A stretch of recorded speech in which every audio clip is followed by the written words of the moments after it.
In today's video, we're going to focus on these 7 things that will help you improve at Modern Warfare. And I'm talking an overall improvement to your KD, your score per minute, and then your overall win-loss ratio. If you do enjoy the video or find the tips helpful, do me a favor of hitting that like button. Let's see if we can get this video over 1,000 likes. And if you're brand new to the channel, you're looking to find your way back, you might want to consider subscribing with notifications on. So the first thing we're going to go ahead and talk about is using your overall HUD. And there's a lot of things we could talk about, but we'll go ahead and focus on the mini map as well as the compass. I've been breaking down subscriber gameplay for the past 2 years, and I think one of the biggest issues is people don't tend to use the information you gain from the mini map. And I would imagine with the transition to Modern Warfare, there's probably a lot of people that are not properly using the compass alongside with that mini map. So with the transition to the compass and the mini map, they've made it even more difficult to try and read all the different information, because now the compass only makes up a 150-degree angle, so it's pretty much wherever you're looking. If you see gunfire, you know kind of where it's coming from, and you can use that as a gauge to kind of guesstimate how far an enemy is. Because the mini map, in case you guys didn't know, it's been scaled down quite a bit, so it gives you way less information in addition to them removing the gunfire. So one of the first things I recommend doing to make this a little bit easier is to shrink up your safe area. Regardless if you're on PlayStation or Xbox or on PC, I highly recommend tightening up your HUD just a little bit to bring the minimap a little bit closer to the center, as well as the compass a little bit closer together. So when you actually take your eyes off the center of the screen where your crosshairs are, it'll be a lot easier for you to gather that information and then get back to looking for targets on your screen. And that one is scaled based off the size of the screen you're watching. So if you're watching on like a 17-inch monitor versus a 70-inch screen, you're gonna notice it way more on that 70-inch screen, because your eyes will have to work significantly less to actually go back and forth between that information. So now what you're going to do is, once we've done that, now you got to go ahead and kind of pay attention to where your teammates are. And there's actually 2 different indicators. One is those little triangles on the mini map where you can kind of see the direction your teammates are looking and what part of the map they're specifically on. If you actually go into the pause menu, you can actually get an overhead view and get a much better look at where your teammates are. Obviously, you'd want to only do that when you're in a very safe spot, but it gives you a much better picture. And then the other indicator are these little dots above the teammates' heads that appear as you look around the map to kind of give you an idea of where they're specifically at. And then the general rule of thumb, at least when it comes to Call of Duty, is that these empty pockets on the map are going to be where enemies are going to be. And that's not obviously 100%, but it gives you a good guesstimate as you run around the map to kind of figure out, okay, there's potentially going to be an enemy there. Let me at least pre-aim the hotspot where I think they could be. So the next tip is in regards to spawns and trying to limit the sporadic spawns as much as possible. Modern Warfare tends to have some of the worst spawns in Call of Duty history, at least in my opinion, from playing the games for several years and actually breaking down the specific maps. And there's usually some kind of spawn logic so that you can easily predict where enemies are likely to be. Doesn't mean they're necessarily going to be spawn trapped or something like that. It just means that if I'm here, my teammates are here, the enemies will generally be in a specific location. Modern Warfare doesn't necessarily follow that. So with that being said, all you can really do is try to limit the sporadic spawns as much as possible. And I usually see the issue in domination. What will end up happening is we capture the home flag of C, then we go ahead and get the map control and we get B, and you have a nice little wall of teammates covering about 60% of the map. And you know the enemy is in that other 40%, which is the perfect scenario. You ideally never want spawns to flip. You lock that down, you're going to win 100% of the matches. But what I end up seeing is 9 times out of 10, a couple of my teammates, they push to get that 3rd flag. Then the spawns force flip, leaving a lot of people on your team out of position, so you immediately lose that map control. Sometimes what will happen is the enemy team will somehow streak up because they were able to get quote-unquote easy kills from bad positioning, trying to move from one location to another, and then it ends up throwing the whole match out of whack. So the tip there is, if you have map control and you have the 2 objectives, there is no need to push beyond and ruin it for the rest of your team. Just continue to play smart and you're going to continue to do well. But if you start seeing these people flipping the spawns, you're going to end up having to go with it, be in a bad spot, and incur random deaths because you are going to be out of position. So that covers the first part of the spawns. The other part is understanding the kill feed and how that lines up with how many enemies are going to be running from a specific area. And a quick example of this is if one of my teammates is running the chopper gunner, they happen to call it in and they're just feeding on the enemy team. based off knowing where the specific spawns are, you're going to ideally know that all the enemies are going to be coming from one specific location, and you can take advantage of this by closing that distance a little bit and trying to capitalize on some easy kills. So the third tip we're going to focus on is probably one of the most important when it comes to Modern Warfare, and that is playing tactical. And yes, that is in quotation marks. And the reason for that is because I think people have differing opinions on what playing tactical is.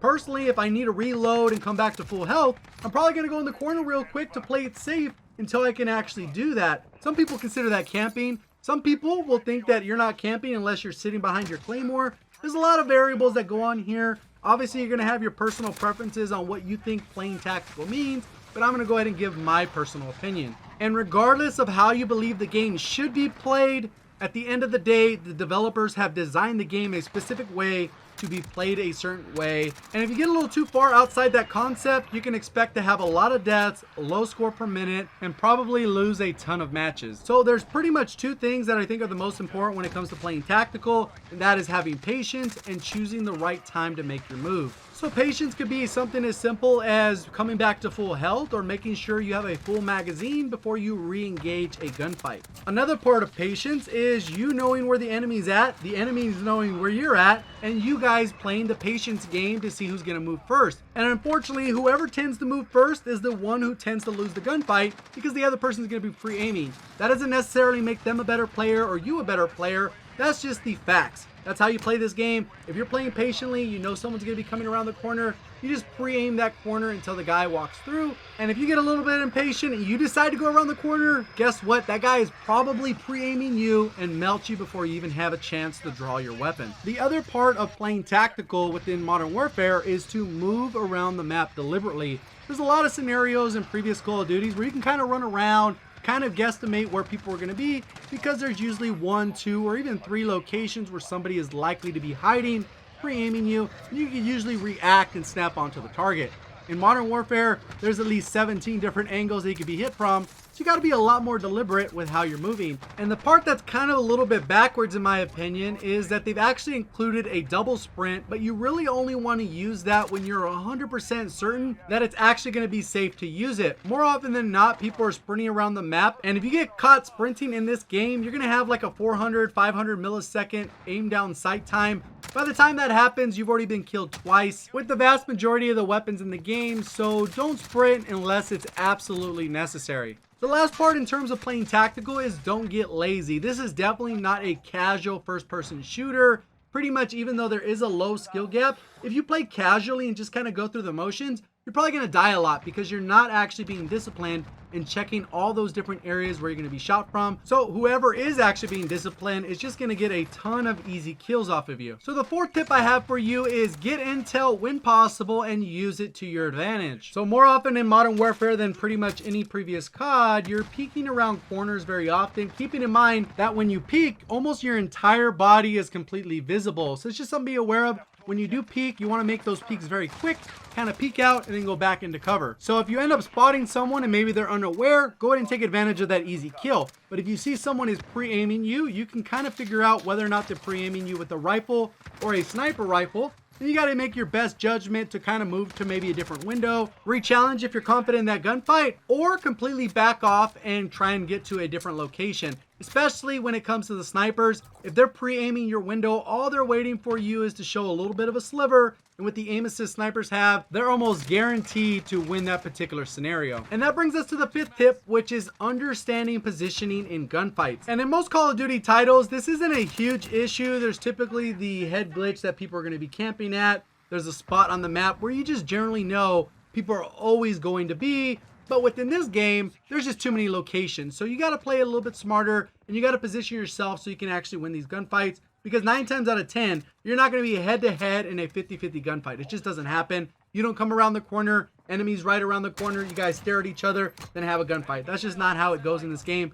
Like I've talked about earlier, more people are playing tactically. So unless you adopt that play style, you're just going to end up dying a lot more often, and you're not going to get those streaks that you actually want to get. And if you do, it definitely will not be consistently. So the most important thing to keep in mind with how they've designed these maps is they've been very deliberate with positioning, and they've included specific power positions Usually there's like 2 or 3 on every single map. Even within ground war, there's about 3 or 4 different power positions, where pretty much if you just sit here, you lock down that area, check the various sight lines, you're going to do well. And unfortunately, in that design process, they significantly lowered the skill gap, because pretty much I can go ahead and take anyone with very little skill, then go ahead and lock down the specific area. I even did a full video on power positions for Grass and Raid. And then I got a bunch of screenshots from different subscribers over on Twitter saying, hey, look, first time trying the power position, 30-1. And I got a lot of those messages. So if you're interested in finding a little bit more about power positions in detail, I'm going to go ahead and link the video down in the description. So the 6th tip I have for you is to be unpredictable when possible. And this one's just more about monitoring your own behavior. What happens very often in a lot of these matches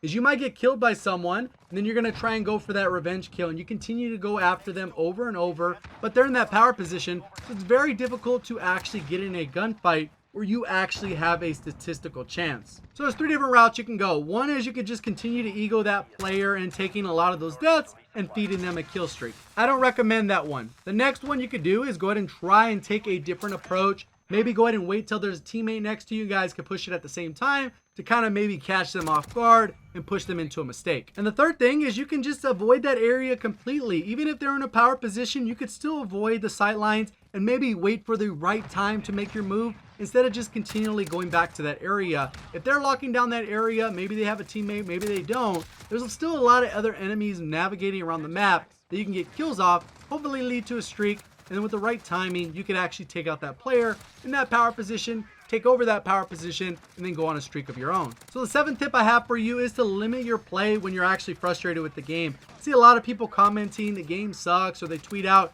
game is trash, all there is campers, all that type of stuff. If you're going into the game with that state of mind where you're supposed to be having fun, you're going to have a lot of issues. You're going to probably lose more gunfights. You're probably going to push engagements you shouldn't push. And it tends to spiral downhill rather quickly. So I would avoid those scenarios. Maybe take a quick break and then get back into the game with a proper mindset. So those are my 7 tips on how to get better at Modern Warfare. Hopefully you found the video helpful. If you did, please do me a favor of hitting that like button. And if you made it to this point in the video and you're not currently subscribed, you definitely might want to consider subscribing with notifications on, so you'll be able to find your way back for more Call of Duty news, best class setups, and tips and tricks to improve. Appreciate all the support on the channel. Thank you for watching, and as always, have a great day.